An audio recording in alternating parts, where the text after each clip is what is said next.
Hi, everybody. Welcome to another episode of Rooted. I'm your host, Melissa Kroonenberg. As you know, this month we're focused on neurodiversity. My first two guests are here to talk about their lived experience in having a diagnosis. My first guest, Oliver, is a 12-year-old boy who was diagnosed with ADHD at the age of 7 and autism at the age of 12. He also happens to be my son. I'm having a super proud mom moment that he's been brave enough to come and share his lived experience of living with autism and ADHD, and I am thrilled to have him on our podcast. Oliver, welcome. Thank you. Thank you, Mom, for me being here. I'm very happy to be here right now. So how are you doing today, Ollie? Thank you so much for coming. You're welcome. It took actually a lot of thinking to come here right now. It took a lot. I bet it did. A lot of courage, I imagine. It definitely took a lot of courage to come here. Wow. Because I wasn't sure what reasons. I wasn't sure why I should come here. Right. You weren't sure at first why it might be helpful. Right. And what have you come to? Have you decided why you're here? Well, yeah, because although there wasn't many reasons, I wanted to help some people because I feel like I have a lot of information and understanding of these two emotions that I have right now. Mm-hmm. And I want to share some of that information that I've gathered to other people. Right. So you're hoping to help other people by sharing your experience. You called them emotions, but I'm wondering if you mean the two diagnoses that you have, ADHD and autism. Yes, ADHD and autism. Okay. So on that then, what do you notice? Because you do seem to be very insightful in terms of how you experience the world, how you experience ADHD and autism. And so could you say a little bit about what you notice that tells you have ADHD and autism? What do I notice that tells me that I have ADHD and autism? Well, it's difficult to focus. Mm-hmm. And sometimes whenever you want to think of a thought, it just it's fighting for one single spot in my mind. It's super it's super crazy all the time in my brain. It's like pretty much a tornado, if you could imagine it. Wow. Thoughts. That sounds stressful. At one point you kind of have to just generally work hard to just keep one thought in your brain at a time. Wow. Before it gets swept away by the tornado of thoughts. Holy smokes. And then kind of just disappears. Okay. It's more like if at one point you could just stop thinking about what you were talking, and then it's like it slowly gets broken down and starts going away, and then it just goes away entirely. Wow. Sometimes that can happen. Sometimes. Mm-hmm. And it's quite frequently enough that it can be annoying. I notice that I have autism because of the lack of the natural ability to understand how to, what social cues are and how to do them in public with other people. Like the average things that you might say with your friends, all the happy emotions that you do with your friends, like, hey, how are you? Or hey, bestie, and all that stuff. I don't find it natural to do that. It's difficult to say that stuff for me. Doesn't come to my first intention. It's actually hard to say a lot of emotion in general. And sometimes, and especially at nighttime, it can be on the ADHD behalf. Another one is that it can be difficult to, I can just do things without thinking. Yes. Do things that I don't think about. And sometimes it can just be not that bad because, it's kind of random if you do things whenever you don't think about it. Could be a bad thing, could be a good thing. Mm-hmm. But a lot of times, whenever I don't think first before I do something, I end up doing something I regret doing. Okay. So I think I hear you saying you experience a lot of scattered thoughts. The thoughts are hard to hang on to.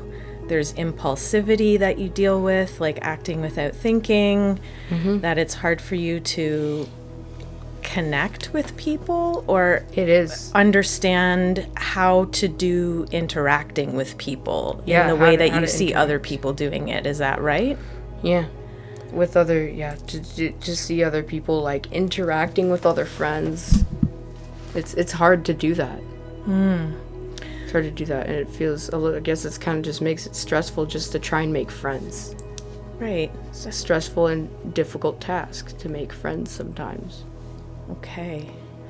And so you've listed a number of what sound like a lot of challenges in terms of navigating ADHD or autism. Are there any superpowers that you feel like your ADHD or autism gives you? Why, I'm super glad you asked my mom. We'll cut that out. I was hoping that you would ask that, because if you didn't, then I wouldn't get to say that. But there's some awesome things that comes with having ADHD and autism that are good enough that I wish I'd never, like, honestly, even the bad things sometimes and the good things. And mixed with my personality, I don't want to be someone different. I want to be exactly the way I am. Amazing. I really don't wish, and other people might not feel like that, and that's kind of why I'm here. Okay. Can you tell me a little bit about what are the superpowers that you feel like, the good things that you feel like ADHD or autism gives you? Some of the good things that ADHD and autism gives me, well, I can now, although this can be sometimes a bad thing, because I can hyperfixate on some things that could be completely useless to me or not help me at all. Right. Like, for example, I can hyperfixate on some kind of fun hobby, right? I can hyperfixate on a specific video game that I like, and you might just see me play it, like, all the time. Like, in a questionable amount, my friends will sometimes say. A questionable amount, yeah. Yeah. The good things that I can hyperfixate on is, like, I can sometimes use it to my advantage. And even without using it to my advantage, it should just coincidentally be something that is good for me to hyperfixate on. Like, for example, if I really want to be somebody, right? Or if I really want to do something that's good for me and something that'll help me accomplish a goal of mine, then I can hyperfixate on that. Okay. I think I get what you're saying, because one of the things I know about you as your mother is that, or what I've observed anyway, is that you do have this incredible ability to hyperfixate on things. And when it's the things that you want to learn, you learn it incredibly fast, like frighteningly fast. And I I know. feel like hyperfixation really helps you in that way. Do you agree? I do agree. Yeah. It's very awesome. That's amazing. Are there other ways that you feel like having ADHD or autism Yes. helps you? Yes. I feel like, well, first of all, may I just mention that I don't know, we all don't know absolutely everything about my emotion, and I don't even believe scientists might know everything about one single emotion. There's always new stuff to learn. That's true. And there's a good chance we don't know absolutely everything about what's up with my ADHD and my autism. Like, we don't Right. know for sure all the ways that it could be beneficial yet. Yeah, beneficial. And we also don't know all the ways that it could be bad, but there could be a lot of beneficial things it could be doing for me that if I didn't have it, I would have never known that it was doing that for me. Right. So it's like, I don't know what I don't know, in a way. Like, there could be ways that it benefits you that you're not even aware of. Is that what you're saying? Yes. Okay. Are there other ways that you are aware of that it benefits you? Yeah. I feel like autism does definitely make me a lot more curious and think about other things that other people might not.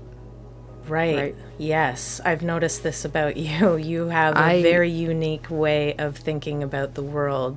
I like to think about lots of things. I like to think about things.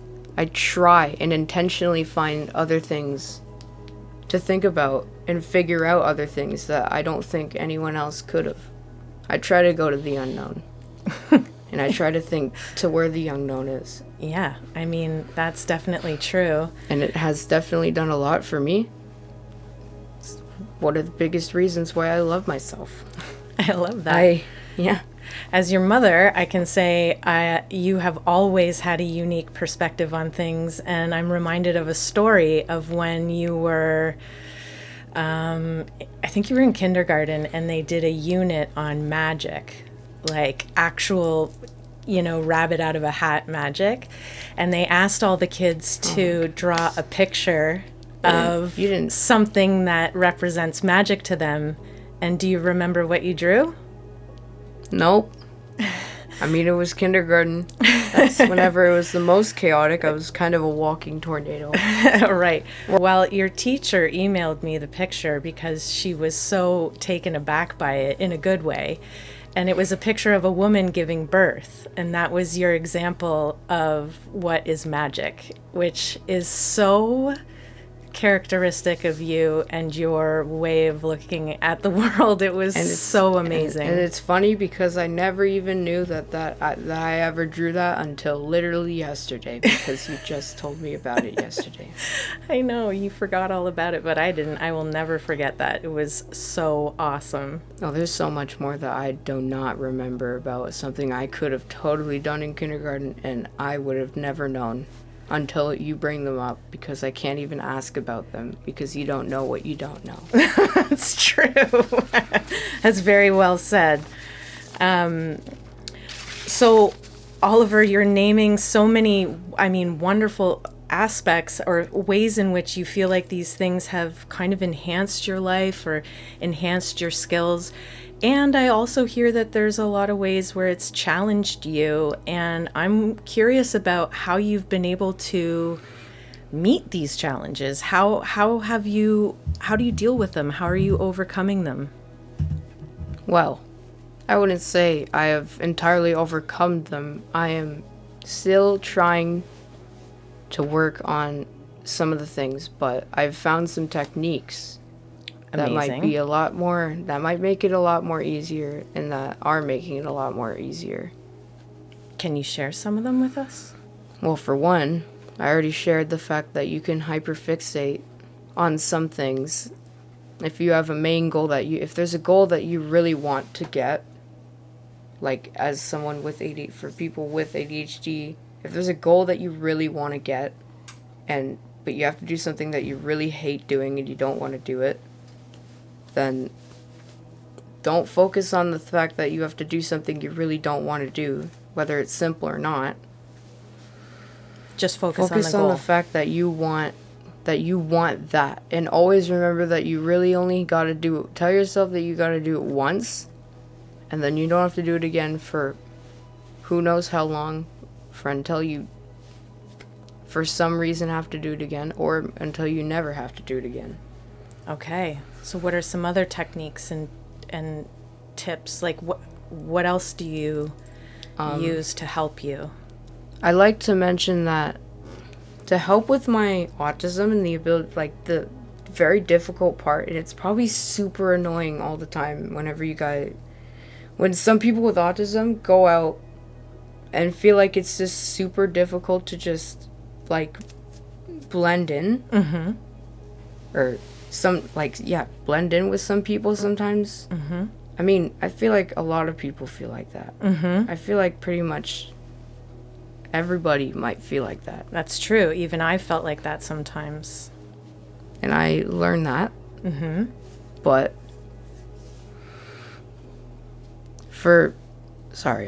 It's okay. The autism part is that it feels like you just can't it feels way more difficult to just hold a simple friendly relationship, like a friend relationship, even making friends sometimes. Mm-hmm. Or just making friends sometimes. Or just even trying to hold a relationship with your friend sometimes. And trying to act like an awesome friend, or talking with people in general, right?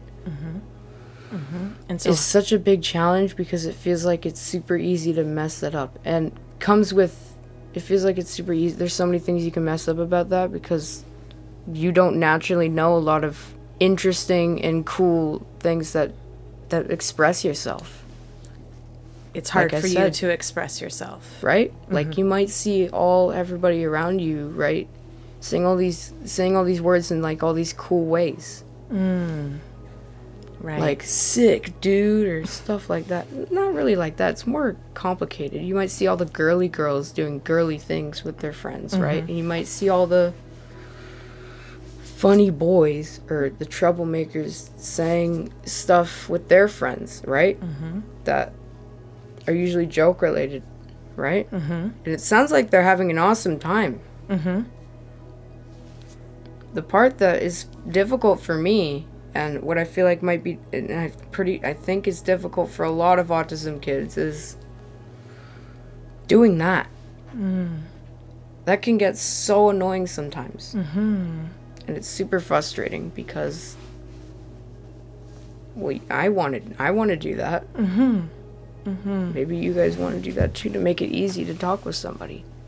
But so what do you do to help yourself with that? For one, the answer is sometimes in life there's a lot of simple ways to fix things sometimes, and usually the simple ways to fix things pretty much almost feel like they're just a cheat code. Okay. Or just a way of cheating in life, are usually simple and very, very quick, but extremely hard. Okay. And this is kind of one of them. You quite simply just need to be brave. You have to have confidence. You have to trust that. We have to have confidence. And if you want to start sounding like other people do, right, then you can practice that. You can go, if you want to try and fix that, right, you want to try and, because if you don't have it naturally, I didn't say it was impossible to learn. It's possible to learn it. It's possible to learn how to just naturally talk to all your friends and your buddies like that, right?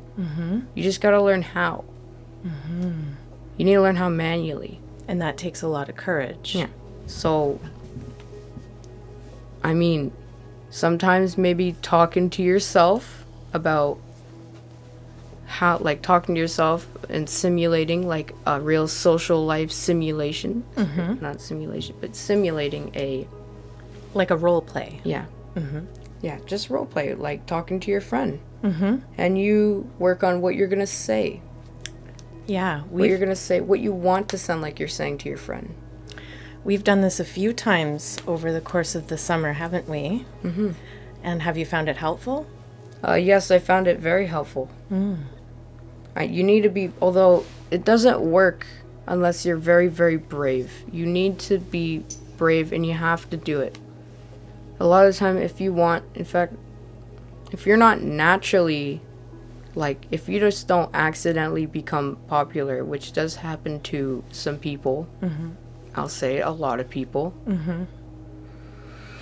then, and you want to be popular, then that's usually how you do it. You need, like, a lot of confidence. It's kind of the thing that stops you from being popular sometimes. But for this, if you want to do this, then you do need confidence too. And you use bravery to give you confidence, or are there other ways you give yourself confidence? Well, yeah, being brave and doing something for the first time, once you get used to it, it creates confidence. Oh, amazing. Right? Gosh, you're smart. Where did you learn all this stuff? From a technique that I could suggest to you people. People's not a very nice word, I guess. To say on camera in a podcast. But a technique that I use all the time, that's just like taking in things that usually you don't usually notice, or other people, I believe other people don't notice. Right. Like looking at the way that some people might act, or looking at the way that adults really act. So it sounds like you use a lot of observation and reflection to help you. Am I getting that right? And I also use this, well, the main part of the technique that makes it really good is that I put myself in someone else's shoes, or just in third person, to look at myself. Huh. I look at how... So a lot of people talk about this idea of masking, where autism or ADHD is concerned. And we've talked a little bit about that. Masking is when you feel like you have to act a certain way to blend in. And it can be really exhausting and stressful. Do you, like, when you talk about having to look at how other people act and, you know, wanting to be more like that, is that how you feel? Like you have to kind of change yourself to be more like them? Well, if that's what I said, then I'm glad that you told me that, because that is not the idea at all I want people to get. Okay. That is the last thing I want people to understand. Okay. Because, well, trying to be something that you're not is exactly what everybody tells you shouldn't do, and what I know you shouldn't do. Because first of all, it's exhausting. Second of all, it's... You're being someone else. You're working hard to be something that you might not want to be, but you feel like you have to be. And also, might not increase your skill set, like your skill set on how to deal with some things, because you're just doing that. I want you to look at other people to get a better understanding. I want you to look at other people and how they act kind and friendly, and get an understanding of what kind and friendly is. And then try to find what is easy for you to, like, try and find a much more happy way of making expressions yourself. Right. Make it up. Don't take it from other people. I mean... Right. Try and work that into what feels good for you and what feels authentic for you and what you want to put out into the world, not what you think other people want you to put out in the world. And if the way that you're speaking in that moment still feels uncomfortable to say, right? Like, it might not sound bland, but it's just really hard to say each word, then that might not be the voice that you want to speak in. I mean, I found that out whenever I tried speaking in a certain voice, and then it wasn't the right one. So you've had to try on a bunch of different things. Well, yeah. To figure it out. Actually, I was going to leave out the fact that I was going to leave something out, but I need to mention this, because if I do, then I'm just going to leave people confused. Okay. On why nothing might be working in these voices, because... although there's a lot of voices you can try on, there might only be one kind of voice that you actually feel comfortable using. It's the ability for you to speak in that voice. I swear it's in me. Well, like, it's always there in me. And I found it out. I found out this voice that I have. Right? I found out this charming voice that I have whenever I went into a mindset. I was in a happy mindset. Remember that ADHD part where you can get into mindsets, you know, get on to do things sometimes before you think, right? Well, sometimes that can help me get into a mindset of doing that a bunch, but with a good thing instead of a bad way. Like I'll be honest, you can sometimes get yourself in a lot of trouble if you don't think before you do things, but sometimes you can not think about your emotions, not think about how you feel about something, and then just accidentally realize you did it. Okay. You spoke like that. You spoke with emotion. You didn't sound like a robot sometimes. Which is what it feels like I sound like, with no emotion in my voice.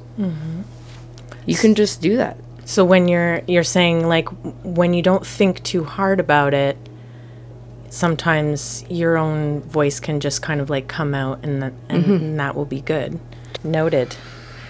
All right, so we've talked about a lot of stuff today, and you've discussed a lot of ways that you've overcome challenges. I'm curious to know what you have found most supportive. And I, as your mom, you know, I think people have the misconception that if I'm a therapist, that I always know the steps to take, or I know exactly how to help my kids or the people that I love. And, you know, it's been a journey for me too, learning that you have ADHD and autism and the ways to support you. It definitely has. Yeah. Actually, I'm not even allowed to say this, and I haven't even said this to you yet, but... Uh-oh. No, don't worry. I just don't... Forget about the fact that I said if I'm allowed to say this. I know I am. But, in fact, so much so, I've seen you struggle with understanding how I work sometimes. And sometimes I've seen you struggle with other things, too. And you're my mom. Right. I'll just let you know that. You're my mom. Thanks for the reminder. Usually it's kind of hard to believe sometimes that your parents can sometimes still make mistakes that a kid might make. That's true. And I've seen it happen. I have quite too. Frequently. So much so that you've actually changed the way that I see adults sometimes. Like, pretty much changed the way I see adults, because now I can see the teenage part about adults. It is in all of us. This is true. I see the teenage emotion, and sometimes the dumb things that some adults can do. I've seen it sometimes. Yes. Forget such simple things. I don't doubt it. I guess I'm wondering though, like, my goal, even in my ignorance of things, has been to try and learn alongside you and remain... No, you've done that. You've done a great job at that. I feel like I am learning alongside you. I feel like I am kind of your sidekick. You definitely are. Absolutely. We learn together all the time, don't we? We do. Yeah. We do, and it's great. Yeah. I like it. I mean, for me, I think it was hard when you were younger. I really couldn't make sense of some of the things that were happening. And it was hard because I would question my parenting. I would question everything. I mean, you were my firstborn child. And so it was hard to have any kind of frame of reference. And so when we got the diagnosis, it was, you know, hard at first for me, and I worried about you, but I have just found it so unbelievably enriching to learn more about neurodiversity. I just find your mind so fascinating, and I'm always curious about your perspectives and way of thinking. And I hope you know that. Oh, don't worry. I know I'm a diamond. I know that. And yeah, although I have both these little things, yes, I'm confident enough to say that. Why? Because I'm confident enough to know that I think that's even if none of that's true, there's still going to be a part of that that's true. Right. I am quite an interesting person. That is for sure. With. That is for sure. So I guess I'm wondering what difference it's made for you to have someone alongside you trying to understand what life is like for you, even in my sloppiness, even in my messiness, even in my mistakes. I mean, like, just seeing your mistakes whenever you forget to do something. Sometimes whenever you make a mistake about being late, or sometimes I can help you get through something. Yes. Believe it or not. You're always willing to be very supportive. I am. I try to be as supportive as I can as well, and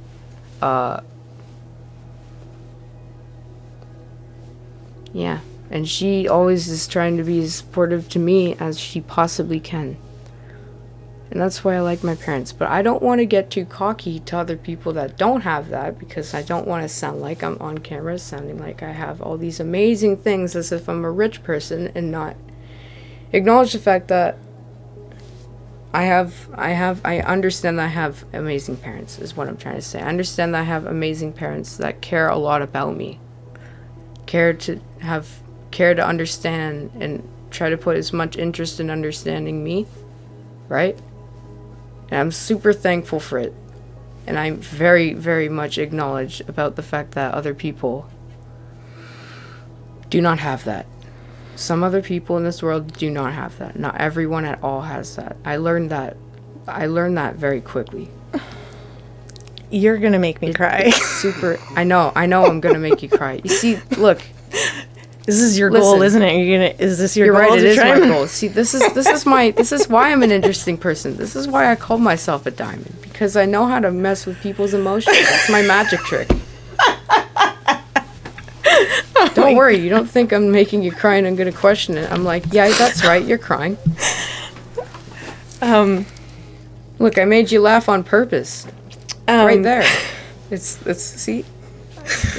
This is why I've learned so much about emotions, that I know how to do that. So, Oliver, I'm curious, in all that we've talked about, and you have so many wonderful insights, I'm wondering, what do you wish other people would know? What do you wish other people would know about neurodiversity, or wish people could understand, or wish people could do more of that would be supportive? What I want them to know is that it would be pretty useful if maybe let's say you have a friend that you already know has one of these, ADHD or autism. You can ask them about, so if they're a very trusted friend, then you can ask them in a very comfortable way, right? If this makes it difficult, and if you want to be an awesome friend, you can help them out with that. That would make it very awesome and very nice for them.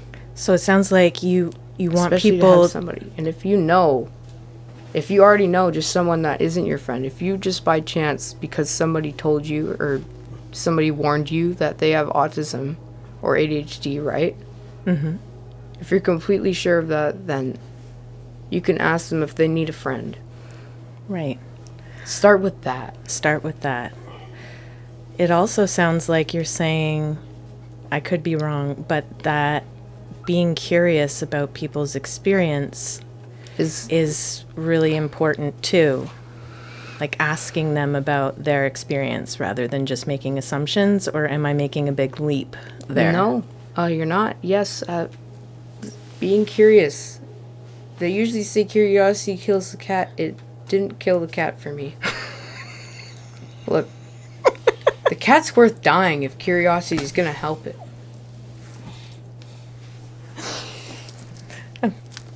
Amazing. Is there anything else you wish people would do more of that you think would be helpful?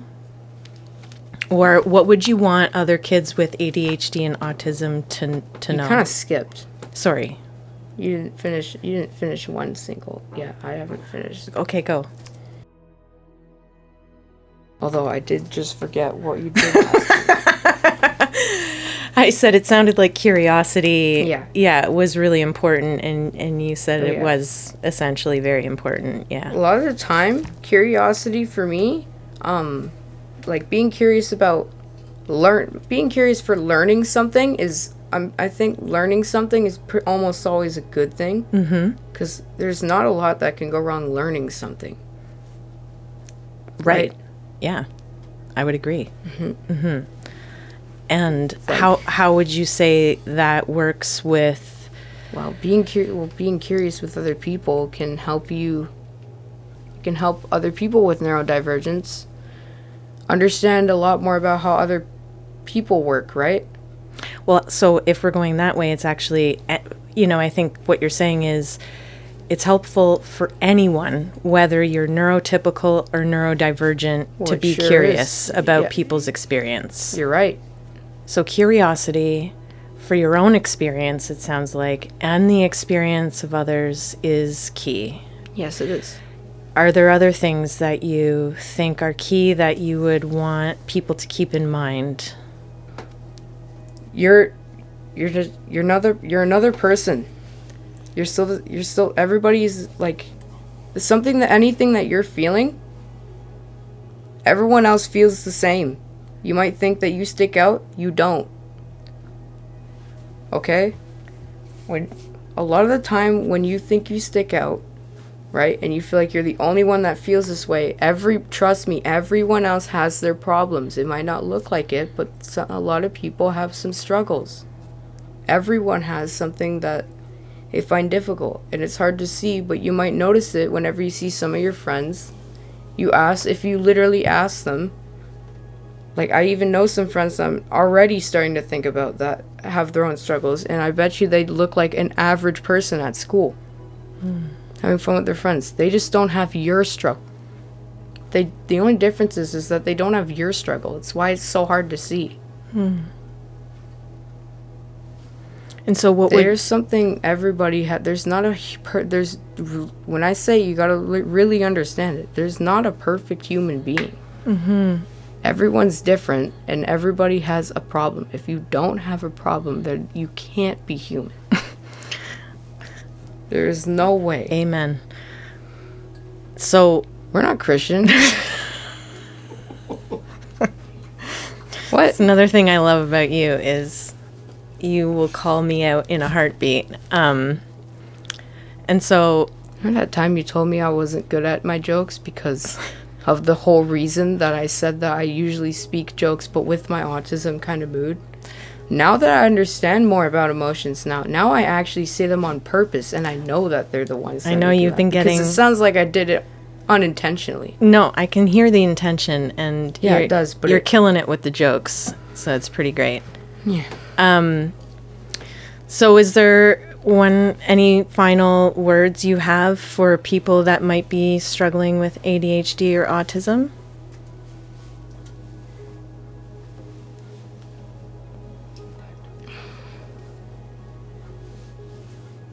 You should always be curious. I want a lot of people to think and be curious, right? And look around, like actually pay attention to what other people might do sometimes. Think about things in the world that you haven't actually thought about yet. Try and go to the unknown. It can help you a lot in a lot of things that I don't need to discuss on this podcast because there's just too many. Fair enough. Oliver, I could not be more proud of you and all that you've shared with us today. You are such a brave, thoughtful, insightful, wonderful kid, and I'm so glad you're mine. And I am so grateful that you came on this podcast with me today. Thank you, Mom, for offering me the chance to be on this podcast. It really makes me believe, it actually really helps me understand that that the things that I'm trying to do are, like me, the way I'm trying to be different and go and think about the unknown, it's working. It's showing me that I am actually starting to stand out in the way I wanted to. I'm starting to be different. Amazing. I usually didn't want to be different, but I now actually understand that anyone is different and everyone has their own challenges. And I just wasn't working on them at that time. Thank you. So I am very grateful that you took me on this podcast because it's proof to me that what I'm doing is, I think I'm on the right track on what I'm trying to do. I think you are too. My information, I don't think I'm, like, it's hard to see sometimes whether I'm just speaking nonsense or if I'm right. And I think this is proof that a lot of what I'm saying, a lot of what I said in my life isn't all nonsense. Cheers to that.